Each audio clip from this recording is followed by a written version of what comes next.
Jadi kemarin tuh ada YouTuber yang katanya bikin konten, manggil arwahnya, ya kan, suruh masuk ke mediator gitu kan. Kayak yang dipanggil, yang dimasukkan ini Vanessa Angel beneran atau bukan sih? Vanessa Angel beneran atau bukan sih?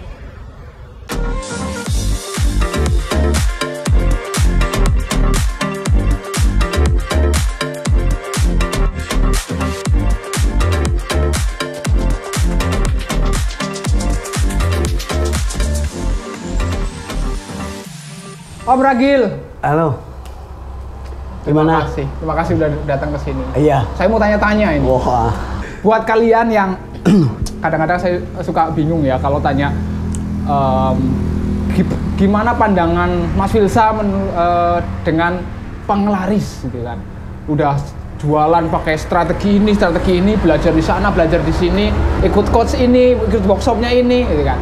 Tetap kalah sama yang pakai penglaris. Nah, oleh karena itu saya panggil seseorang yang memang kompetensinya di bidang itu, dunia pengelarisan usaha.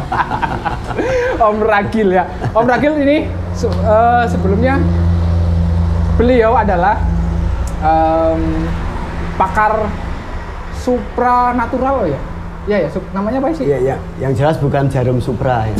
Jarum Super itu. Oh, Jarum Super ya. Pakar yang kayak gitu-gitulah, suka berbagi konten di YouTube-nya beliau, Sisi Terang Misteri ya. Bulan lalu saya dipanggil sebagai bintang tamu untuk menemani beliau ke salah satu makam. Bisa nonton di sini ya kalau belum nonton. Jadi beliau suka keliling-keliling tempat-tempat angker gitu kan. Hobi atau gimana ya, nanti kita tanya ya. Yang jelas penekan saya di konten kali ini, saya pengen nanyain ya, seberapa efektifkah sebuah usaha menggunakan penglaris? Ya, Pak. Ya. Gimana menurut jenengan? Ini saya klarifikasi dulu ya. Oh iya. Saya luruskan dulu, jadi nanti saya jadi banyak tamu nih. Jadi saya klarifikasi dulu bahwa saya sebenarnya bukan dalam arti saya sebagai ahli supranatural, tapi setidaknya selama ini saya memang sedikit ada passion di wilayah itu gitu. Dan kebetulan saya perkenalkan juga di sini, saya punya konten. Kami punya konten yang namanya Sisi Terang Misteri. Nah, ini nanti kalian yang nonton video ini dan nanti mungkin bisa dilihat juga di. Kan udah di atas tadi. Kan tadi udah di atas. Iya. Saya di bawah. Udah banyak videonya ya? Lumayan. Dan nanti kalian pasti saya jamin punya banyak perspektif tentang banyak hal. Om, apa sih enaknya bikin konten-konten misteri kayak gitu, belusuan ke kuburan? Itu apa enaknya gitu loh? Kok susah-susah bikin konten? Itu yang justru buat saya itu sangat menarik dan menantang. Passion, betul, passion. Passionnya di situ memang. Jadi kayak sesuatu yang misteri, yang bikin penasaran itu kan jadinya membuat saya pribadi itu sangat tertarik, sangat di bidang itu. Jadi sebelum membahas ke korelasinya dengan bisnis nih ya, pernah nggak kejadian, apakah nggak takut gitu ya kalau mengunjungi tempat-tempat seperti itu, ada yang ikut sampai rumah itu, sampai mengganggu keluarganya itu. Soalnya kan bagi mereka itu versinya mereka itu ini mengganggu, diikutin sampai rumah itu gimana? Pernah ada nggak? Sangat pernah. Jadi masih ada beberapa kali ya. Jadi termasuk salah satu kru dari kita, kameramen, waktu kita berkunjung, ini baru survei, belum eksekusi penelusuran malam, jadi masih survei sore hari menjelang maghrib itu kan. Teman saya itu kan ngambil gambar-gambar, rencananya memang buat insert gitu kan, main libas aja, setiap ruangan masukin libas gitu kan. Sebenarnya kita sudah izin, cuman kan saya nggak tahu, mungkin seperti yang dibilang Mas Wilsa tadi, mungkin ngerasa keganggu gitu. Pas selesai itu kita mau pulang, tiba-tiba kaki itu kayak ketusuk duri gitu. Nah, sampai bengkak itu. Tapi tidak ada perwujudannya gitu. Nah, terus itu dipikir juga nggak apa-apa gitu, belum kepikiran. Sampai pulang Pulang sampai rumah malamnya dihajar ya. Jadi nggak tahu ini apakah apa. Awalnya yuk, kan Anda itu hostnya yang kena kameramennya. Awal. Jadi waktu pulang ini kebawa ke mimpi gitu. Terus Dia dikejar-kejar gitu kan. Dan sosoknya itu seperti yang diceritakan oleh yang jaga di situ. Jadi perwujudan seperti ini dan yang ngejar di dalam mimpinya dia itu juga. kalau menurut versi saya ya, ini versi gelotaan aja. Setan itu goblok-goblok loh. Iya. Kenapa tuh? Karena para konten kreator, YouTuber yang misteri kayak gitu, ya mereka syuting jadi duit loh. Jadi setan itu dijadiin duit itu, jadi bahan komoditas buat jualan itu. Eksploitasi gitu. Iya, Ya? dia tuh nggak tahu mereka. Bener, itu jadi mungkin saja ya, tapi memang kita kan sebenarnya beda dimensi ya ini. Iya. Jadi makanya kenapa kita datangin tempat-tempat yang walaupun konten-konten kreator yang lain sudah pernah mengunjungi, tapi saya yakin kunjungan kita pun nanti akan dapat sesuatu yang berbeda. Karena disampaikan dengan Cara yang berbeda ya. Jadi memang kita kan perspektifnya juga beda lah dengan konten-konten yang lain kan. Memang kita harus punya jati diri untuk kita sampaikan ke penonton terkait konten kita gitu. Supaya penonton tuh punya perspektif terhadap konten kita dan itu berbeda dengan yang lain. Oke, terus sekarang masuk korelasinya dengan usaha. Pernah nggak penelusuran malam itu ke tempat-tempat yang dimana orang banyak namanya itu kalau korelasi usaha itu apa namanya tuh, orang ke situ minta pesugihan ya, menglaris, yang kayak gitu-gitu. Menurut pengalamannya Om Ragil itu gimana sih? Saya nggak percaya yang begitu soalnya. Nah itu lagi-lagi ini sebenarnya sejarahnya panjang sih kalau kita bicara tentang klinik terus pesugihan itu kan saya yakin sekarang masih ada. Iya masih ada untuk pedagang-pedagang konvensional. Jadi artinya yang pembisnis yang mungkin nggak belajar itu, pembelajarannya kurang, wawasannya kurang, jualan asal jualan ya biasanya larinya ke sana gitu kan. Dan ketika ada pesaing saling tebar garam apa gitu, tolak kuburan dan seterusnya.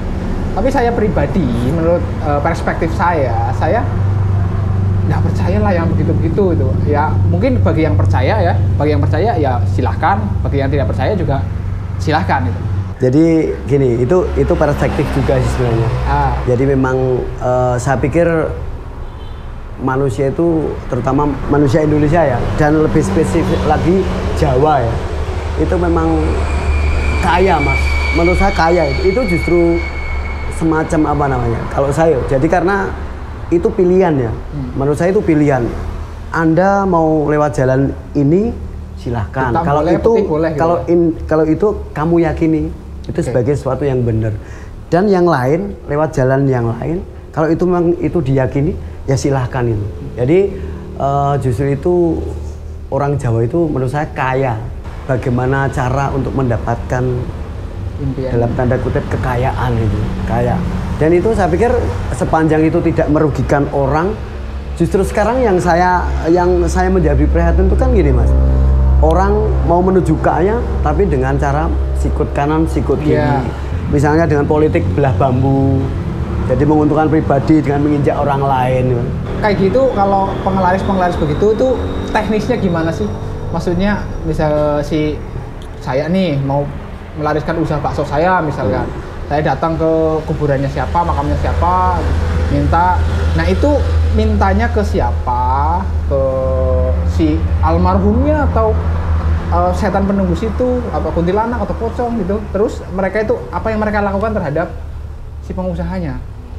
Kalau Mas Filsa nanya tentang itu, jadi ini pesugihan itu kan ada beberapa macam itu. Jadi ada media dengan orang-orang terhormat atau yang punya karomah katanya. Itu yang disebut dengan namanya konsep ngalap berkah gitu. Nah itu. Dan itu sebenarnya berbanding terbalik dengan tujuan ziarah sebenarnya. Tapi itu ada gitu, faktanya ada gitu.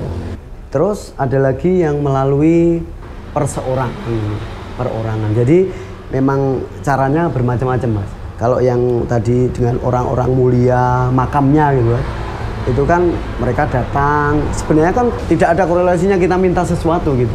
Tapi yang terjadi untuk kasus pesugihan ini seperti itu.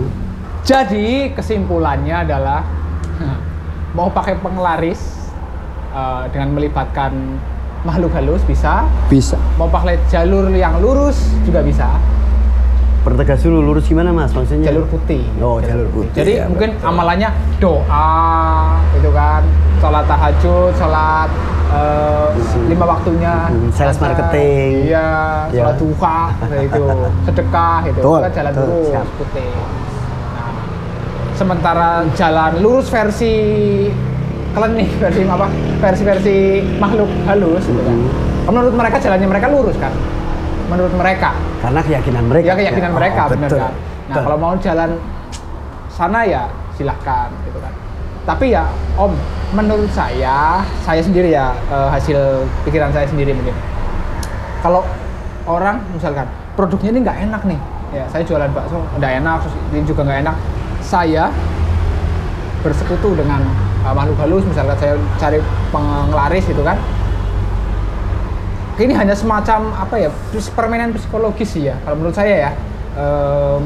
Kayak saya udah ke dukun nih gitu kan, wah saya amalannya gini, jadi pulang dari situ pede. Nah dalam bisnis kan kunci utama adalah percaya diri dalam jualan. Benar. Itu gimana? Ini bener apa salah? Ya, mudah-mudahan salah sih. Ya sebenarnya itu sudah dijawab sebenarnya. Jadi sugesti. Iya. Sugesti. Jadi ketika kita bisa, bahkan dalam pengobatan pun seperti itu, Mas. Ya. Ketika kita pergi ke dokter gitu kan. Jadi pengobatan itu macam-macam. Ketika kita yakin bahwa penyembuh kita itu dukun, sangat mungkin 80% kita bisa sembuh juga gitu. Ya. Nah itu menurut saya itu sebenarnya sadar nggak sadar si dukun itu sebenarnya main psikologi sebenarnya. Karena mungkin dia juga hanya itu perilaku kebiasaan aja. Orang datang ke sini tak kasih seperti itu. Ya. Jalan gitu. Tapi kalau maksud saya kalau yang sadar, artinya dia memang tahu secara psikologis bahwa ada ilmu yang psikologi yang sifatnya bagaimana cara mensuges. Jadi seperti itu, Mas. Jadi kayak dihipnotis. Bener. Iya. Iya. Jadi jualannya jadi pede. Ah nggak apa-apa ini jualannya rajin terus pede, terus senyum kepada pelanggan. Wah, itu kan memang kuncinya sebenarnya jualan. Oke, terakhir Om. Ini yang lagi viral seminggu ini kan, Vanessa Angel. Vanessa. Jadi kemarin tuh ada YouTuber yang katanya bikin konten, manggil arwahnya, ya kan, suruh masuk ke mediator gitu kan. Nah, Om kan sering mengunjungi tempat-tempat seperti itu kan, kadang-kadang ada mediator juga gitu kan. Nah, itu kayak yang dipanggil, yang dimasukkan ini Vanessa Angel beneran atau bukan sih? Ini jelas Mas, jadi dalam perspektif agama ya, yang namanya ruh itu sudah alamnya udah berbeda. Jadi kalau orang mengklaim bahwa dia bisa manggil ruh, bohong, bullshit. Ya kan? Tuh satu. Yang kedua, yang ada adalah korin ya. Oke. Setahu saya, yang setan ini yang kadang-kadang yang kita harus hati-hati. Karena dia punya watak sadis, samar, licik, 3 itu.